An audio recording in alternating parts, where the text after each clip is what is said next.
Ça ressemble à quoi une journée d'un DG d'une plateforme de streaming SVOD Ça ressemble à rien. Il n'y a pas de structure. Tous te diront, produire de l'animation ado-adulte en France, il faut s'accrocher. Le coût d'acquisition d'une série en 10 ans a été multiplié par 10. Par 10 ouais. Parce qu'il y a une demande des plateformes importante et donc c'est un phénomène d'enchère. Oui, complètement, c'est ça. On produit entre 60 et 80 séries tous les trimestres. C'est dingue. Ce qui est juste gigantesque quand on pense la lutte qu'on peut avoir de produire en France un tel volume, quoi. On ne pouvait plus rester que sur la France. Oui. Parce qu'aujourd'hui, quand on négocie des droits avec les ayants droit japonais, la plupart du temps, nos concurrents sont mondiaux. On parle de Netflix, Disney, Amazon, et puis Sony avec Crunchyroll. Tout s'accélère dans l'animé actuellement, donc ce qui est vraiment un gros challenge pour nous. Nous, on connaît ce que la communauté veut. Ouais. Ce qui est moins le cas de ces plateformes. Vous avez des points de données, en fait. On a des points de données, exactement. Donc, c'est vraiment une conviction et une volonté de faire renaître ADN dans une nouvelle forme. C'est une nouvelle évolution. C'est un peu un Pokémon, tu vois, qui évolue d'étape en étape, quoi. Bonjour à tous et bienvenue sur The Anima Show. Aujourd'hui, j'ai l'immense plaisir de recevoir Julien Lemoine, président-directeur général de la plateforme ADN, Animation Digital Network, plateforme de streaming spécialisée dans l'animé. Dans cette conversation passionnante, Julien nous évoque l'histoire d'ADN depuis sa naissance au sein d'un consortium japonais jusqu'à son expansion internationale aujourd'hui, notamment en Europe. Julien nous évoque toutes les étapes d'évolution de la plateforme de streaming, le challenge que représente l'acquisition de droits de diffusion pour des animés hyper connus et comment ADN se distingue pour confronter des mastodontes comme Crunchyroll ou Netflix. J'espère que cette conversation vous plaira. Si c'est le cas, n'hésitez pas à liker, à vous abonner à la chaîne et à activer la cloche pour ne rien manquer. Merci infiniment et je vous souhaite une très bonne écoute.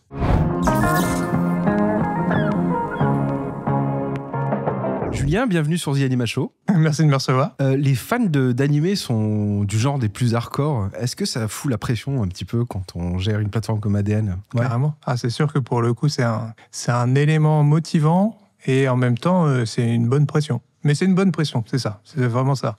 C'est que du coup, faut pas se louper. On nous attend beaucoup au tournant, que ce soit sur les traductions, le doublage, le service. Il y a vraiment un panel de choses sur lesquelles il faut pas se planter. Ouais. On fait du mieux qu'on peut. Ouais, vous réussissez. Et d'ailleurs, aujourd'hui, la plateforme, elle a 350 000 abonnés à peu près, c'est exactement. Ça vous êtes présent en France, avec une belle empreinte en France. Vous commencez à vous exporter à l'étranger. Oui. Est-ce que tu peux nous parler un petit peu de comment, toi, en tant que DG, tu gères ce go-to-market sur les pays européens, j'imagine ? Alors, ce que je peux déjà peut-être t'expliquer, c'est du coup pourquoi on fait ça, déjà. Parce qu'effectivement, c'est un vrai sujet. En gros, donc ADN a été créé en 2013. En 2013, donc c'était dans l'entité qui s'appelait Viz Media Europe. Viz Media Europe est une filiale de Shueisha, Shopro et Shogakukan. Ce sont des grandes maisons d'édition au Japon. Manga, essentiellement. Exactement, animé. Manga. L'animé n'était pas le cœur de métier de cette société. Ouais. Elle s'était diversifiée. Elle avait acheté une autre société qui s'appelait Kase à l'époque, qui faisait des DVD, beaucoup. Et donc, en fusionnant un peu toutes les activités, il y avait deux plateformes. D'abord, Kaseplay, qui était la plateforme du groupe Viz Media Europe, et Genzai, qui était une autre plateforme concurrente. Et donc là, on parle de 2013, donc avant même que Netflix arrive sur le marché français, SVOD. Donc, c'est quand même une pratique chez les fans d'animé qui est là et qui était répandue notamment avec ce qu'on appelait le fansub, qui était très développé, puisqu'il n'y avait aucune offre d'animé en 2010, entre 2010 et 2015. Tu peux juste expliquer le fansub Ouais, effectivement.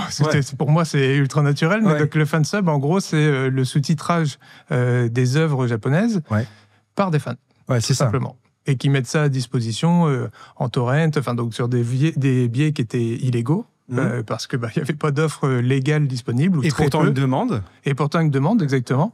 Et c'est là où du coup des plateformes ont été créées comme je mentionnais, Kaseplay et Genzai.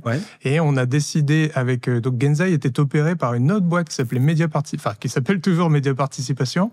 Et en gros l'idée était de fusionner ces deux plateformes pour avoir, plutôt que plein de petits services morcelés, un service qui serait plus concentré et qui permettrait du coup de concurrencer Netflix, etc., qui allait arriver sur le marché. En tant que challenger, en quelque sorte. En tant que challenger, évidemment, hein, oui. On n'a pas toute proportion gardée, mais en tout cas, d'offrir un service qui serait intéressant, en tout cas pour le consommateur final. D'accord. Et c'est d'ailleurs marrant parce qu'aujourd'hui, on fait l'inverse. C'est-à-dire ? On en parlera. Mais en fait, en gros, au lieu de fusionner les services, maintenant, nous, on aurait pu très bien continuer l'aventure au sein de Crunchyroll en 2022, mais on va y revenir.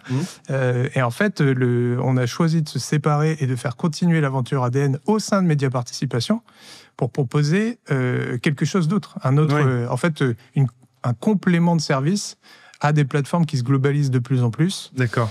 Et qui finalement peut-être peuvent oublier des marchés plus locaux, etc. Et surtout sur l'animé, qui est quand même un lieu de production où, si tu veux, tous les trimestres, on produit entre 60 et 80 séries tous les trimestres. C'est dingue. Ce qui est juste gigantesque quand on pense la lutte qu'on peut avoir de produire en France un tel volume, quoi. Et donc, pour revenir sur le fork Crunchyroll, donc... Vous êtes arrivé parce que initialement tu travaillais chez Crunchyroll en fait, toi. Alors chez Viz Media Europe. Chez Viz Media Europe, voilà. D'accord. Alors effectivement, donc c'est ça. En gros, c'est un peu compliqué à chaque fois à expliquer, mais on est là pour en discuter. Comme ça, on met les choses à plat. C'est bien. Viz Media donc opérait ADN en partenariat avec Média Participation. Donc on avait terminé les plateformes Caseplay et Genzai pour former ADN. D'accord. Là, on est en 2014. De 2014 à 2017, la plateforme opère, vit sa vie, etc. On la gère, on la développe. En 2017, on passe dans une nouvelle forme, qui est, parce que le succès aidant, on se dit, faut mieux structurer cette collaboration, et on devient un groupement d'intérêt économique. D'accord, très bien. Ce qui change déjà un peu les choses. Et là, ADN renaît en 2017, déjà sous cette forme-là. Vient ensuite 2019 où Viz Media Europe décide de vendre sa partie, en gros, tout ce qui est édition DVD, streaming du coup, donc ADN inclus. En tout cas 50% d'ADN parce que un GIE, c'est une forme juridique qui est à 50-50 en détention pour pouvoir mettre des moyens en commun. Et en gros, et partager le revenu. Et partager le revenu, exactement. Et donc en gros, à ce moment-là, en 2019, Crunchyroll rachète la partie audiovisuelle de Viz Media Europe. Ok, très bien. Donc, c'est là où ça se complique pour moi, en tout cas. Parce que moi, du coup, je deviens le directeur général de l'entité qui est concurrente de mon employeur. Waouh, ok, Voilà. T'as visité ton psy pendant un petit moment. Un petit peu. Et donc là, en plus de ça, s'ajoute la période de la Covid, il faut bien dire là. Et donc... Comme on le sait tous, l'impact sur les plateformes de streaming a fait que ça a accéléré aussi la croissance. Et pour vous aussi. Pour nous aussi, notamment évidemment. Sur l'animé. On n'a jamais autant bossé qu'à ce moment-là, parce que vraiment, il fallait absolument continuer même de scaler le service en fonction de l'activité qui grossissait. On n'a jamais... C'était un pic de combien de pourcents en termes de consommation Alors, comme ça, je ne saurais pas te dire, j'ai pas de chiffre en tête. Par contre, on avait aussi, à cette période-là, un peu comme à l'instar d'un canal, avait mis à disposition des séries gratuitement, on avait mis Naruto Shippuden et Boruto, qui étaient sur la plateforme, en disponibilité gratuite. À ce moment-là, pour que les gens puissent se divertir, etc. Découvrir la plateforme. Et découvrir la plateforme, évidemment, mais en tout cas à disposition.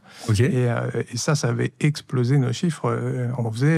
Il était un moment où on faisait entre 20 et 30 millions de visionnages par mois. Ah ouais, tout de même. Ce qui commence déjà, quand on compare à YouTube ou n'importe, ça n'a rien à voir, mais pour une plateforme de SVOD, donc avec un paiement à l'entrée, c'est pas mal. Bien sûr. Donc là, ça nous ramène en Covid. Là, donc on sort du Covid. Crunchyroll est détenu par Warner à l'époque. Et se fait racheter, puisque de la même manière, en même temps, jeu de consolidation, Crunchyroll se font eux-mêmes racheter par Sony. À la place de Warner. À la place de Warner, exactement. Donc, ce qui change un peu les plans de coexistence un peu de ces plateformes, où là, clairement, Sony souhaite fusionner, parce qu'en plus, Sony, donc à cette époque-là, détenait aussi Wakanim, qui était le troisième acteur de l'animé, on va dire, localement. SVOD animé. Ce qui fait donc Wakanim, Crunchyroll, ADN a fusionné avec un ADN qui n'est qu'à 50%. Okay. Donc, on a un peu l'irréductible gaulois qui va être chiant. C'est ça. Et donc, ils ont voulu faire un peu de housekeeping, quoi. On va régler cette situation. Exactement. Et c'est de là qu'il y a eu encore un autre changement, quoi. Exactement. Donc là, moi, ce que je sens, c'est que le marché de l'animé va continuer de grossir, et c'est évidemment le cas, et qu'en plus, avec cette concentration, il va forcément y avoir des trous dans la raquette. Et on avait aussi à cœur de commencer à trouver le moyen de faire des ponts de production entre la France et le Japon. Okay. Et en plus, même de continuer de faire de la production. On a déjà investi dans plusieurs projets, notamment Collège Noir, Lance Dur. On a beaucoup travaillé avec Ankama, avec qui on a de très bonnes relations. Donc, il y a plein d'initiatives qui sont apparues aussi. Bobby Pitts aussi. Bobby, exactement, avec Dead Cells. Dead Cells, tout à fait, Et en fait, donc, c'était un peu la motivation d'aller voir Média Participation, qui était donc le deuxième actionnaire de la plateforme, en disant... Écoutez, rachetez-nous et puis continuons l'aventure plus loin. Ok. Ça, tu étais aux manettes un petit peu de ce rapprochement. Oui, totalement. C'était vraiment une conviction et une volonté de faire... entre guillemets, renaître ADN dans une nouvelle forme. C'est une nouvelle évolution. C'est un peu un Pokémon, tu vois, qui évolue d'étape en étape, quoi. C'est ça. Et puis pour le rendre pérenne, quoi. C'est-à-dire, et de le rendre pérenne, totalement. Mais proposer aussi quelque chose différenciant et qui, du coup, va enrichir un peu le marché. Ok. On a sur ADN des superbes IP tels que Dragon Ball et toutes les versions d'ailleurs de Dragon Ball. Exact. One Piece, City Hunter, Kuroko Basketball. Oui. Digimon, My Teen Romantic Comedy, Demon Slayer, L'Attaque des Titans, enfin tout ça, tout le monde connaît, My Hero Academia. C'est hyper prisé par la jeunesse aujourd'hui, et ce qui fait de vous un acteur important de la SVOD, parce que malgré que ça soit une niche, considérée comme une niche, ça fait quand même énormément d'audience, quoi. Oui, totalement. Comment est-ce que vous choisissez quel titre va entrer sur la plateforme, et comment vous faites aussi des choix de coproduction, puisque comme tu le disais, vous êtes aujourd'hui assujetti à coproduire, notamment en France, pour répondre à des régulations qui viennent de plus haut, quoi. Mais voilà. Et donc une partie de votre pourcentage de chiffre d'affaires doit être allouée à de la coproduction. Donc est-ce qu'il y a un comité éditorial ? Enfin, comment est-ce que vous prenez vos décisions là-dessus ? Oui. Alors, comité éditorial IA, effectivement, sur lequel on va aller, du coup, regarder plein de paramètres comme les ventes du manga dans le monde, on va aller regarder le studio qui va produire derrière, les différents artistes qui vont travailler sur une série, parce que c'est vraiment... l'animation reste un milieu qui est très organique. Et l'humain est extrêmement important. Les talents qui vont travailler sur chaque série, l'harmonie entre les différents talents, du directeur à l'animateur, etc., ça va beaucoup influer. C'est bien de le rappeler d'ailleurs, parce que c'est quand même assez crucial, effectivement, pour la naissance d'une œuvre, quoi. Totalement, surtout à l'époque de l'IA, l'ère de l'IA qui arrive. Mais donc, du coup, ce sont un peu les paramètres qu'on va aller voir pour essayer d'acquérir une série qu'on aura ciblée. Le deuxième point, qui est quand même le nerf de la guerre, c'est évidemment le budget qu'on va pouvoir y mettre. D'accord. Là, et c'est pour ça que je voulais te dire ça tout à l'heure, en gros, c'est ce qui a aussi motivé notre changement d'échelle au moment où on est donc arrivé chez Média Participation. Pour pouvoir continuer l'aventure ADN, il fallait transformer ça. C'est-à-dire qu'en gros, on ne pouvait plus rester que sur la France. Parce qu'aujourd'hui, quand on négocie des droits avec les ayants droit japonais, la plupart du temps, nos concurrents sont mondiaux. On parle de Netflix, Disney, Amazon, et puis Sony avec Crunchyroll. Tout à fait, Max. Max, exactement. Max aussi se réaccélère dans l'animé. Mais tous s'accélèrent dans l'animé actuellement, donc ce qui est vraiment un marché concurrentiel. Et un gros challenge pour nous. Bien sûr. Et donc, pour répondre à ça, on a voulu lancer un peu l'expansion d'ADN. Alors, pas mondialement. Ça, pour le coup, on n'ira jamais sur conquérir les États-Unis. C'est pas notre sujet. Mais bien aller déjà peser un peu plus dans les négociations en ayant une empreinte un peu plus grande et donc européenne. D'accord. Notre cible, c'est l'Europe. C'est pour ça qu'on a lancé l'Allemagne. C'est ça, Depuis combien de temps vous êtes en Allemagne ? Depuis l'année dernière, fin 2023. D'accord. Ça fait un peu plus d'un an. Ok. Ça se passe très bien. Donc, tu as décroché des gens là-bas ou vous opérez depuis ici ? Non, on a décroché des gens là-bas, effectivement. Parce que pour justement notre approche, si on veut être cohérent avec nous-mêmes, on est plus locaux que les globaux. Donc en gros, c'est important d'avoir un staff qui va comprendre toutes les marché, du marché, etc. Ouais. Donc pour ça qu'on localise directement là-bas. Okay. On n'a pas encore de bureau, mais bientôt on aura des bureaux. Ok. Donc ça, c'est l'étape 1. Ouais. Et ensuite, on va continuer d'avancer. Alors là, on a identifié typiquement la Pologne, qui est un prochain territoire sur lequel on va aller. Étonnant, qui serait plutôt pour fin 2025. Ok. Il y a de l'appétence là-bas, quoi. Ouais, il y a une grosse appétence. C'est une grosse appétence. On fait des sorties salles avec nos séries, souvent, notamment pour la promotion de la série.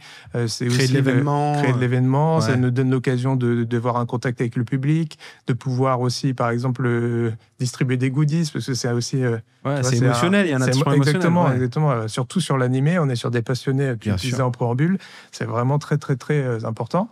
Donc, en gros, on essaie de créer cette attache. Et donc, en faisant la sortie de Dandadan, qui était sortie en octobre dernier sur Netflix, sur Crunchyroll, chez nous, et nous-mêmes, on a les droits de distribution pour pouvoir le placer dans d'autres plateformes. D'accord. En gros, on s'est dit que pour se différencier, justement, assurer une sortie salle, ça permettait évidemment de mettre un peu la lumière sur nous, les petits, en disant on a aussi la série, mais aussi et surtout de proposer une expérience, parce que évidemment, quand tu fais ça, tu packages un peu les 3 premiers épisodes qu'on avait packagés en une sorte de film, mini-film, avec une interview des réalisateurs, on contextualise un peu tout ça. Il y avait du contenu autour. Il y avait un contenu en plus exclusif aux salles. Et qui plaît à cette audience-là. Évidemment. Connaître l'envers du décor, c'est un élément qui reste très, très important pour la communauté. D'accord. Et c'est là que vous vous êtes rendu compte qu'en Pologne, il y avait un... Deuxième marché. On a sorti cette série sur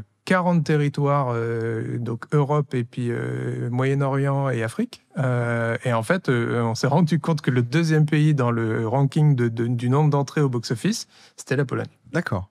Très bon signal. Très bon signal. On avait déjà repéré le marché parce qu'on en récupérait pas mal d'échos des partenaires locaux, etc. Et puis de la communauté qu'on interroge souvent. Mais là, pour le coup, on s'est dit, OK, il faut y aller. Point intéressant sur la communauté, il y a un rapport, et ça fait partie de l'ADN d'ADN, excuse-moi, mais il y a un rapport... On l'avait jamais fait celle-là. Il y a un rapport assez organique avec votre communauté, quoi. Vous êtes hyper investi dans le support, dans l'écoute sur les réseaux sociaux, etc. Vous avez quasiment des hotlines. En plus, vous faites ce qu'aucune autre plateforme fait pour le moment, en tout cas, c'est le simulcast. Donc, c'est pour le coup. Il y en a d'autres qui le font. Crunchyroll. Crunchyroll, tout à fait. Et tu me diras, aujourd'hui, maintenant, Netflix aussi le fait. Tu peux nous parler un peu du simulcast et ce que ça représente en termes d'opération et aussi, surtout en termes d'attente pour l'audience, quoi.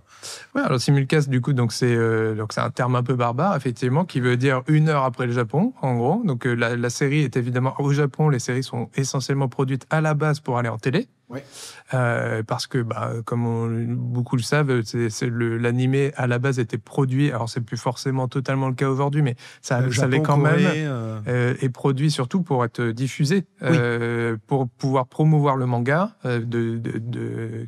C'est adapté d'un manga, quoi, donc de l'IP, pour promouvoir les ventes du manga. Ok. Cette mécanique est importante à avoir en tête pour le simulcast. Exactement. Et en fait, donc à la diffusion télé, en gros, une fois que c'est diffusé à la télé, l'idée, c'est de pouvoir coller au plus proche de la diffusion télé pour éviter déjà le mal de tous, qui est le piratage. Tout à fait. Ouais. Parce que si l'offre n'est pas disponible directement, les gens ont l'habitude depuis des années d'aller chercher directement sur les télés japonaises, surtout dans un monde complètement globalisé.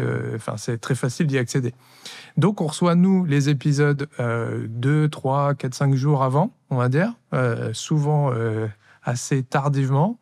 Et en gros, on les fait sous-titrer à partir de là. Donc, nous, on a une équipe interne alors pas de traducteurs, mais de localisation, repérage et localisation, et puis de contrôle qualité. Ouais. Donc, ils vont aller repérer avec une petite molette qui permet de caler les sous-titres en fonction du labial, pour pouvoir y placer les sous-titres. Et ensuite, une fois que ce repérage est fait, c'est envoyé aux traducteurs qui vont traduire l'ensemble des répliques. D'accord. Et ensuite, on recale tout ça sur l'épisode. Sur d'autres PAD pour la diffuser. Exactement. Et donc à H+1, quoi. pour être H+1, voire minute plus 30, je sais pas ce que c'est dit, mais tu vois, vraiment au plus collé. Et ça plaît à votre base d'abonnés qui, en fait... C'est indispensable. C'est indispensable. Si tu fais pas ça... D'ailleurs, nous, dans l'histoire d'ADN, en 2014 ou 2015, alors je commence à vieillir, donc je sais plus, mais on avait un partenariat avec une chaîne qui s'appelle J1 d'ailleurs, et où on faisait du co-simulcast, mais on le faisait du coup, parce que étant une chaîne de télé, c'était peut-être plus compliqué pour eux de coller, tu vois, une programmation 1 heure après le Japon, etc. Parce que c'est plus difficile de faire un flux linéaire de diffusion, etc. Plus rigide, quoi, plus rigide, exactement. Et, la grille de programmation. Voilà. Et donc, en gros, on était 14 jours après la diffusion au Japon. Et ça passait pas. C'était très compliqué. Donc, vous avez innové pour mettre en place sur la plateforme directement du simulcast, donc du H+1 sur les épisodes. Et ça fait partie d'un grand différenciateur d'ADN, quoi. Alors, ça l'était. Jusqu'à que vous soyez copié. Par exemple.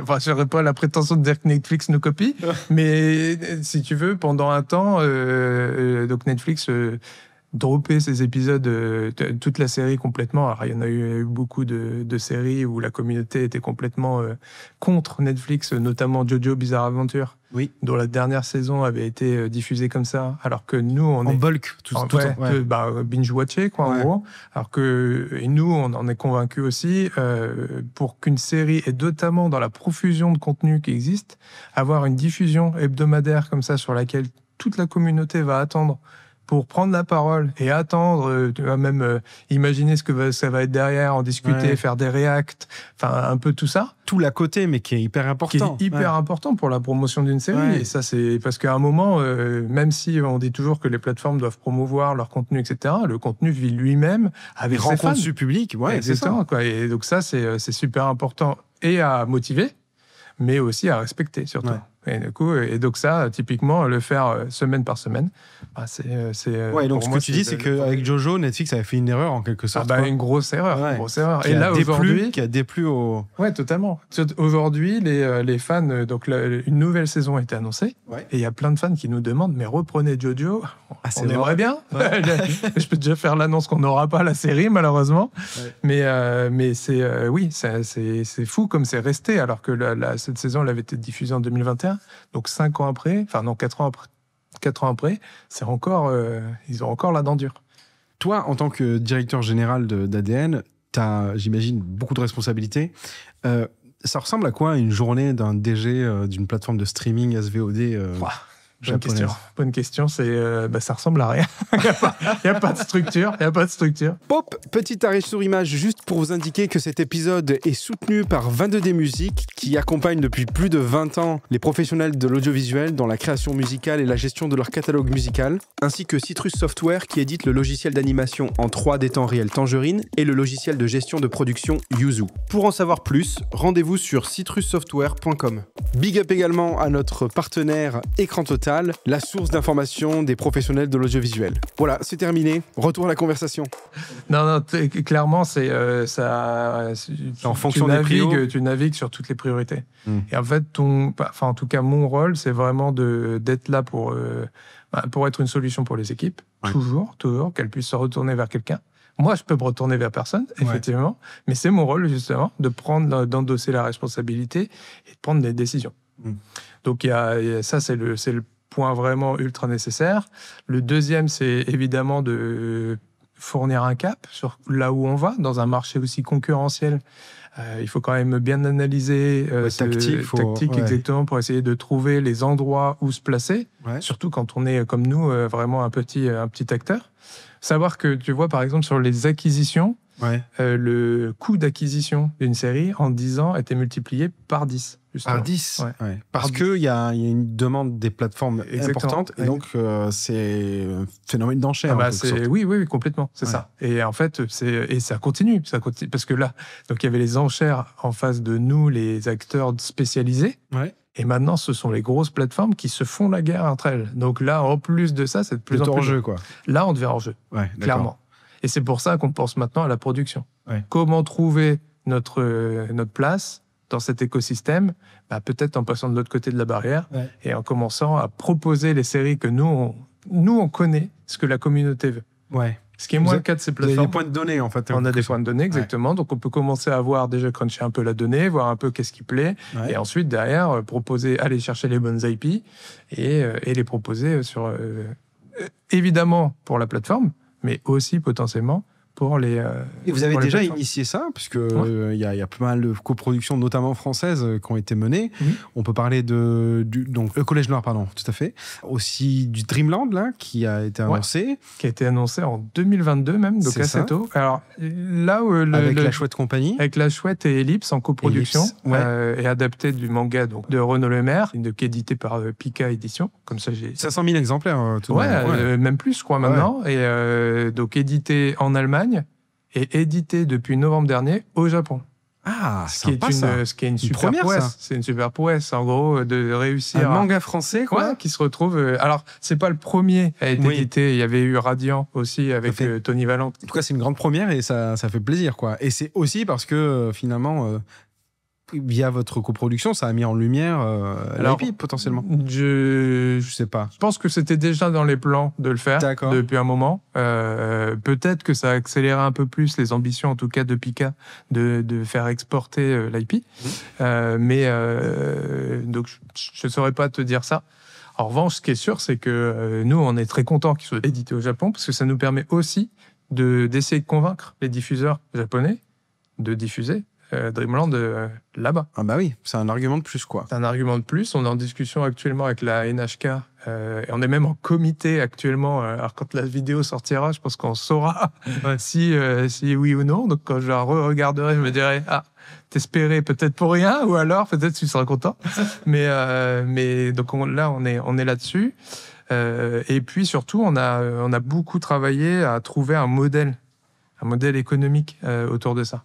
Parce que c'est vraiment pas évident aujourd'hui. Qu'est-ce qui est si complexe dans l'équation économique, en fait ? En gros, je pense que tous te diront, produire de l'animation ado-adulte en France, c'est complexe. S'accrocher. Tu vois toujours des Kickstarter sortir, même en Kama, avec Wakfu, qui est quand même établi depuis des hyper années. établi, Wakfu, Et ben, c'est toujours une difficulté pour boucler le budget. Pour boucler le budget, parce que ça coûte cher de produire en France. Alors, pas aussi cher qu'aux États-Unis, et puis pour des bonnes raisons. Mais c'est comment trouver un modèle économique là où déjà les Japonais, par exemple, ont une machine qui est complètement huilée et qui tourne et qui distribue 60 séries par saison, où si tu veux, la question du modèle économique se pose presque pas. Alors, c'est évidemment forte aussi. Il y a une demande extrêmement forte. Mais la demande aussi, et ça c'est une de mes convictions, vient aussi, outre la qualité, c'est sûr, je ne vais pas dire le contraire, vient aussi d'une habitude de consommation. C'est-à-dire que c'est très simple de s'intéresser. Une fois que tu t'es intéressé un peu aux animés, c'est très simple ensuite de prendre le rythme et de découvrir et de continuer à avancer là-dedans. Ce qui continue de faire émerger Ce qui me fait penser, moi j'ai dans ma famille des cousins et cousines qui sont fanats d'animés au point où ils Ils sont abonnés à ADN, j'espère. Je pense que oui, d'ailleurs. Alors il y a certains qui sont à l'étranger, au Canada, aux États-Unis. Mais ce qui est sûr, c'est que il y a une fanatitude au point où certains se font des tatouages de leurs animés préférés. Totalement, et ça m'a toujours bluffé, quoi. Mais c'est pour ça que je parlais de hardcore fan dans cette base cette audience-là, quoi. Non, mais pour moi, il y a aussi une volonté de... Enfin, pas une volonté, mais tu te définis aussi parce que tu regardes. Mais ça, c'est plus général, c'est pas que l'animé. Mais évidemment, l'animé permet aussi ça, c'est dans le sens où c'est une communauté qui est très large, qui est du coup quasiment plus niche. Quand tu vois qu'un Japan Expo fait 250 000 entrées... C'est ça. Et que 42% des Français regardent des animés chaque mois. Exactement. C'est marrant, parce que ça, c'est une stat qu'on avait été chercher, nous, avec l'IFOP. Oui, c'est ça. C'est un truc de l'IFOP. Confirmer. C'est nous qui avions demandé cette étude. Pour confirmer et vraiment faire comprendre aux gens à qui on parlait que c'est pas toujours, clairement pas, quoi. C'est totalement là, quoi. Et ça change d'ailleurs de plus en plus. Quand on produit Dreamland typiquement, on arrive à intéresser maintenant France Télévisions, qui est monté à bord, du coup, qui sera en deuxième fenêtre après notre diffusion sur ADN, et qui suit le mouvement parce que voit aussi l'appétence de ce segment-là, et sur lequel il faut totalement répondre, quoi. C'est bien, vous êtes un peu pionnier, éclaireur. Mais d'ailleurs, ADN, d'un point de vue de stratégie, est-ce que tu le considères comme... Vous considérez comme diffuseur ou aussi curateur, aussi producteur? Enfin, il y a pas mal de casquettes qui commencent à se mettre sur votre plateforme, là. Oui, un peu. En plus, maintenant, on s'intéresse de plus en plus aux événements. Une stratégie événementielle. Là, par exemple, on va lancer un pop-up store sans déconner, en juin prochain. Dans Paris, sur Dandadan. C'est un tel carton, alors pas que chez nous, mais sur Netflix, ça a été, je crois, 10 semaines dans le top 10 mondial de Netflix. D'accord. C'est juste énorme. Donc, tu vois, quand on parlait de niche, pas du tout. Ça marche très, très bien. On a toujours des contacts chez Crunchyroll. Ça marche très, très bien chez Crunchyroll. Et en fait, nous aussi, ça fonctionne. Donc, on s'est dit, nous, quand on achète des droits, donc je te parlais du fait que ça se multiplie par 10 les coûts, mais c'est aussi dans cette industrie, on achète des droits de diffusion, mais souvent on achète aussi les droits, alors par exemple pour faire les DVD, en fait les seconds droits, on va dire, les droits de redistribution pour pouvoir placer à la télévision, les droits de merchandising. C'est ce qu'on appelle les droits voisins ou pas vraiment, non? Ah, bonne question. Je me demande toujours ce que sont les droits voisins, donc on va regarder ensemble. Je sais pas te dire. En tout cas, ce sont des droits qui vont ensemble avec les droits de streaming quand on négocie.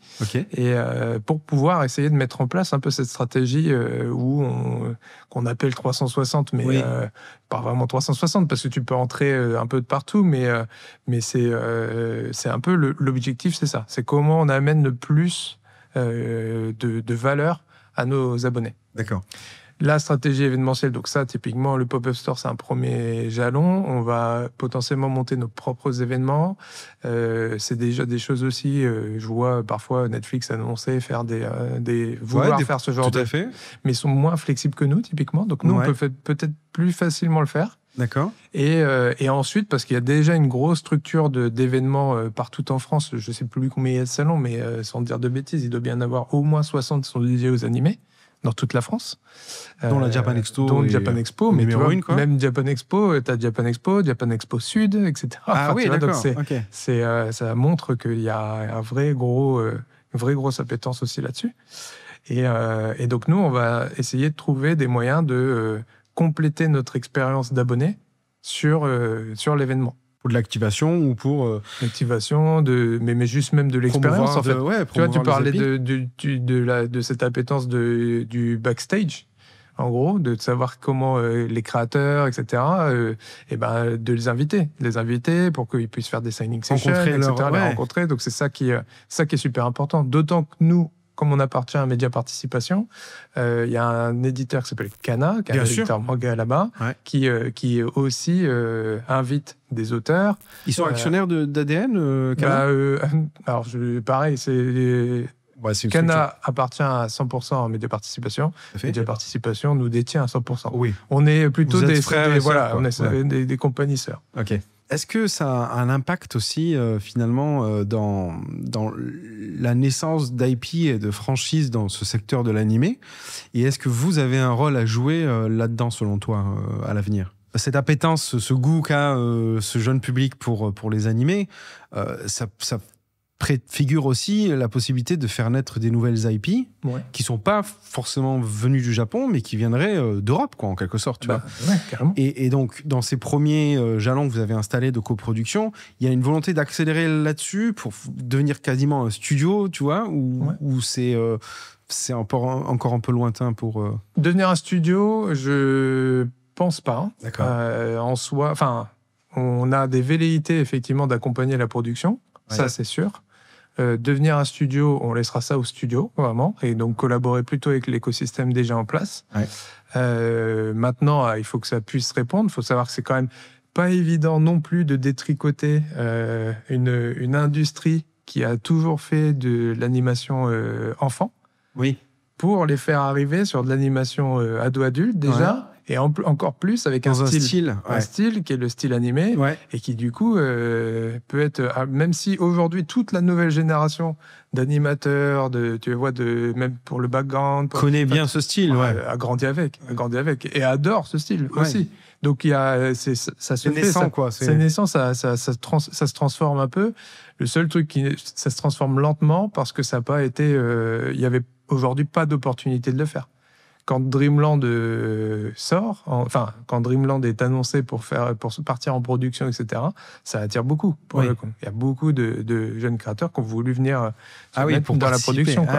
Si tu demandes à la Chouette et à Ellipse comment ils ont dû gérer, je pense qu'ils ont eu pas mal de CV.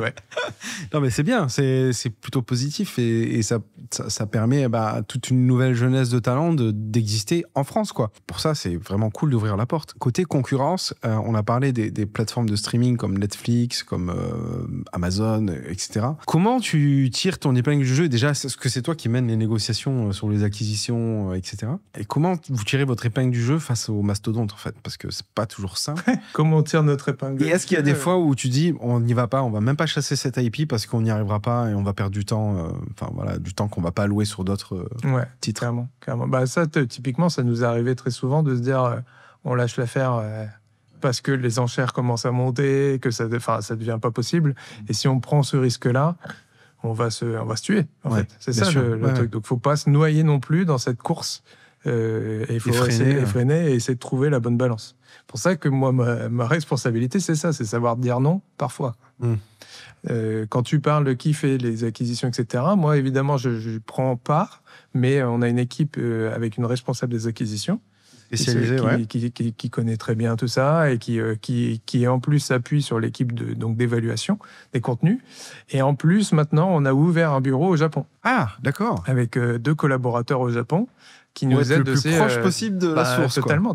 C'est important. C'est super important, notamment parce qu'en plus de ça, il y a un mouvement aussi qui s'opère, qui est de non plus être que, comme je disais, tu vois, il y a la production en France qu'on essaie de faire, mais il y a aussi la production au Japon, sur laquelle on essaie d'entrer dans les comités.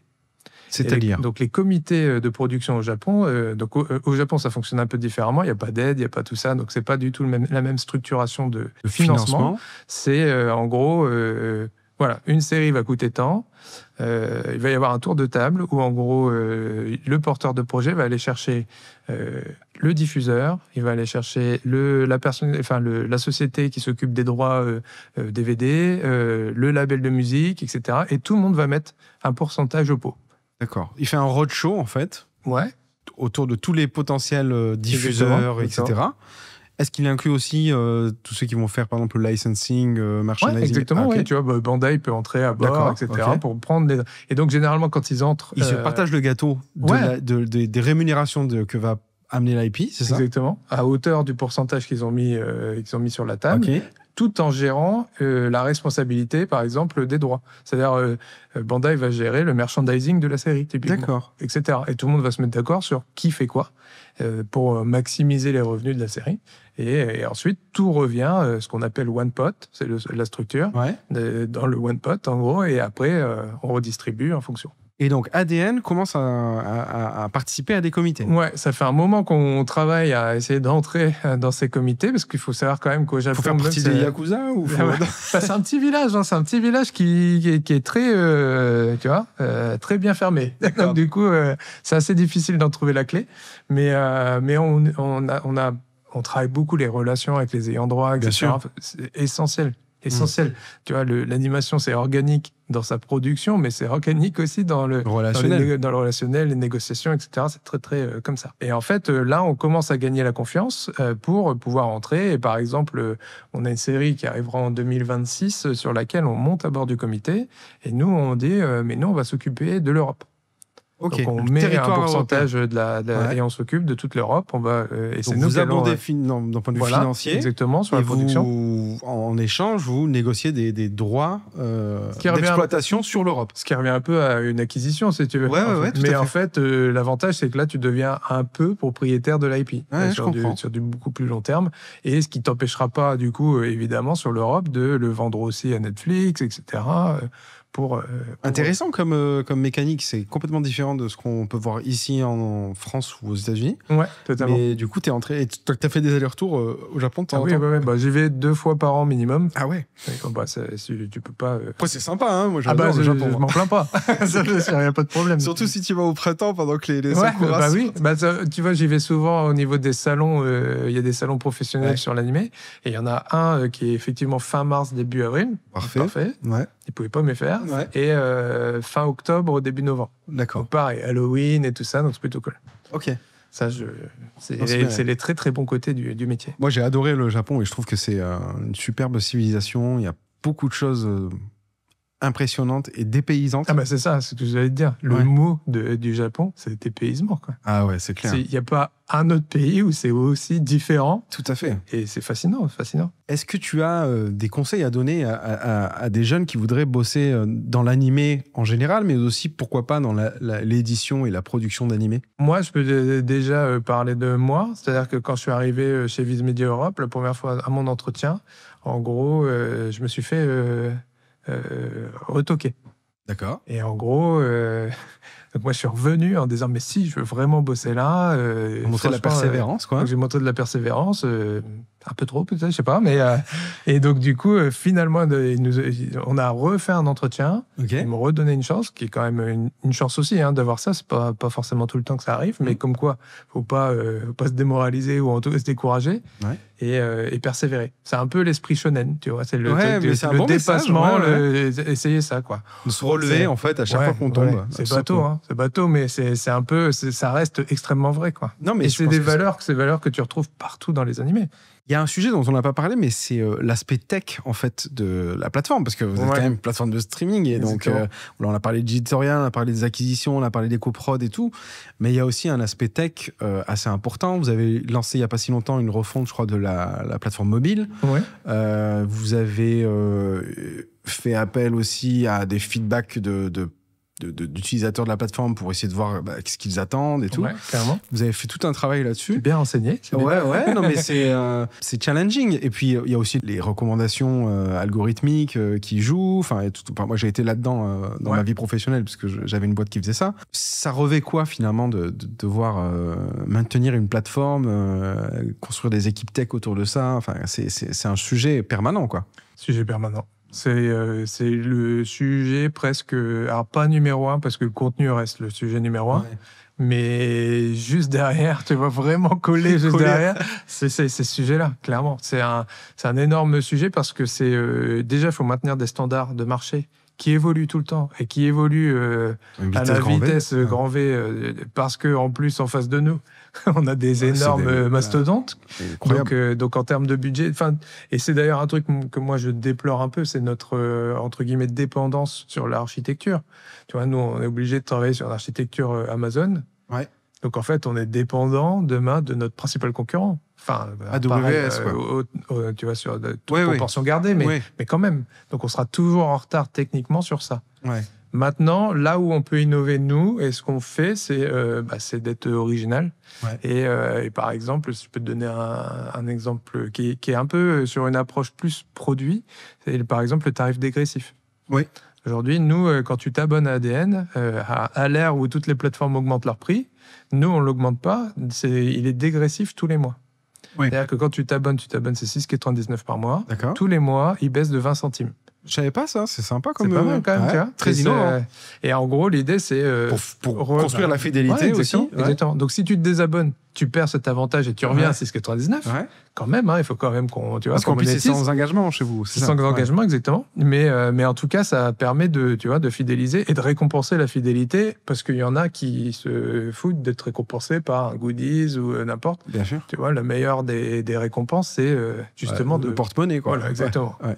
Et en plus, vous avez une offre freemium, vous. À l'inverse des autres plateformes, quoi. C'est-à-dire qu'on peut aller voir certains animés gratuitement sur la plateforme, quoi. Ouais, totalement. Donc c'est un équilibre fastidieux, mais qui est nécessaire pour vous, quoi, j'imagine. Ouais, totalement. Et en plus, la technologie du streaming, c'est extrêmement demandant. Si tu lances ton application et que ton application ne fonctionne pas, qu'il n'y a pas les sous-titres, un truc comme ça, c'est extrêmement déceptif. Moi, quand j'allais sur d'autres plateformes et que ça ne marchait pas, on va dire quelle plateforme de... Et puis hop, tu vois. Tout à fait. Et tu changes. En plus, comme c'est sans engagement, etc., tu changes. Et puis, il y a une attente aujourd'hui sur les services digitaux qui est extrêmement haute. Quoi, c'est ça. Mais comme dans l'animation un peu. Hein. Parce que quand tu vois des films 3D avec des budgets... Arcane. C'est pour Arcane, tu vois. Après qu'Arcane sorte, tout le monde veut voir des nouveaux Arcane. Sauf que Arcane, c'est un ovni, quoi. C'est une licorne. Tout à fait. Ça coûte extrêmement cher à faire. C'est sur une durée énorme. Voilà. Mais il va falloir être patient pour en revoir un, quoi. Il faut demander à Fortiche. On leur a demandé. Voilà. Toi, en tant que fan, c'est quoi ta série culte, finalement, de tous les temps Alors, je sais pas si c'est culte, mais j'ai une attache émotionnelle à One Punch Man. Ok. On est de One Punch, quand ça sort, c'est en 2015. Déjà, je lisais le manga avant, je trouvais ça très humoristique, etc., très décalé, qui jouait avec les codes. Top. Et en plus, c'est le moment où ADN commence à grossir. One Punch, c'est vraiment la première licence qui fait que, boum, tu vois. Vous faites connaître, quoi. On se fait vraiment connaître avec cette série. D'accord. Et en plus de ça, on a la bonne idée de faire le doublage avec Orelsan. Ah ouais, parfait, quoi. Et du coup, donc en plus, tu rencontres Orelsan et tout, donc c'est sympa, tu vois. En tant que fan, moi, j'étais super content de faire ce projet-là, tu vois. Enfin, c'est pour ça qu'on le motivait aussi, mais parce que ça marchait vraiment bien, tu vois. Les comédiens de doublage, super important de respecter tout cet univers-là, pas forcément d'aller vers le Star System, mais là, éditorialement, One Punch Man, Orelsan, donc Saitama, le personnage principal, c'est exactement le même. Tu vois. Et quand c'est sorti, ça marchait très bien, tu vois.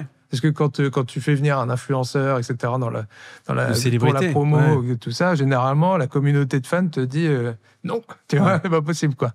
Et là, comme éditorialement, il y avait une vraie pertinence, ça marche super.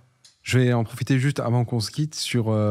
il y a eu un appel là des comédiens de voix sur le doublage qui commence à sonner l'alarme en disant attention, les IA peuvent nous remplacer, on va perdre nos jobs, etc. Ça t'évoque quoi, finalement, ces bouleversements qui sont en train de se dérouler sous nos yeux? Nous, en tant qu'entreprise, on a pris position en disant qu'on n'allait pas à l'IA. D'accord. Pas du tout. Alors, c'est peut-être un très mauvais choix de faire ça, etc. Parce que, de toute façon, ça va arriver, c'est sûr. On va de plus en plus... Déjà, dans les usages, moi, ça me choque. Tu vois, j'ai des enfants à la maison. Ils me disent, mais j'ai regardé sur ChatGPT pour pouvoir réviser... mon exercice, etc. Et là, je me dis, putain, ça va vite. Ça va extrêmement vite, parce que c'est pas moi qui les motive à aller sur les... c'est eux d'eux-mêmes, en fait. C'est eux d'eux-mêmes, etc. Ils vivent avec leur temps, totalement. Comme nous, on l'a fait avec Internet et les réseaux sociaux et autres.